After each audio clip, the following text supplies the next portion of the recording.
You've probably noticed a fair few angels turn up in the Christmas story.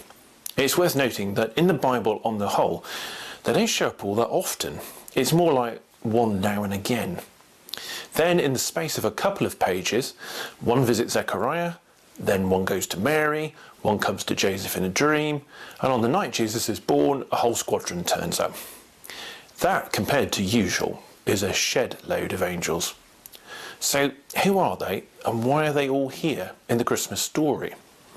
As is so often the case, the Bible is low on visual descriptions. Much of what we see in our mind when we hear the word angel is from art and TV and Christmas decorations. The origin of the word is actually messenger. They're spiritual creatures who from time to time meet with people on behalf of God to say something. In other words, the whole point of angels is to point us to something God wants us to notice. As to what they look like, there is one consistent aspect that can be inferred from something most angels say when they meet someone, which is, don't be afraid. Straight off, we know then that they don't look like sweet little cherubs on biscuit tins or even the bored ones on the Sistine Chapel ceiling. But what's so unnerving about them? Well, if we nip on a bit into Luke chapter 2 and verses 9 and 10, we read this. An angel of the Lord appeared to them, and the glory of the Lord shone around them, and they were terrified. But the angel said to them, do not be afraid.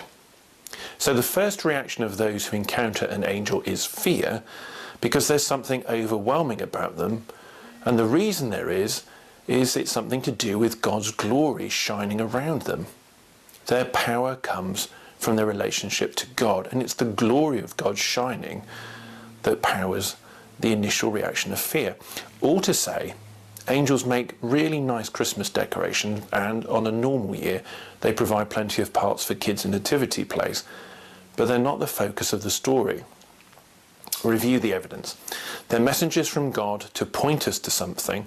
They don't normally turn up in these quantities, and when they do, they always refer to Jesus. So when you're hanging up your Christmas decorations, and it includes angels this year, and you're enjoying how attractive they are, remember they're pointing us towards the answer to yesterday's question. What kind of person can change the world? Well, their answer is Jesus.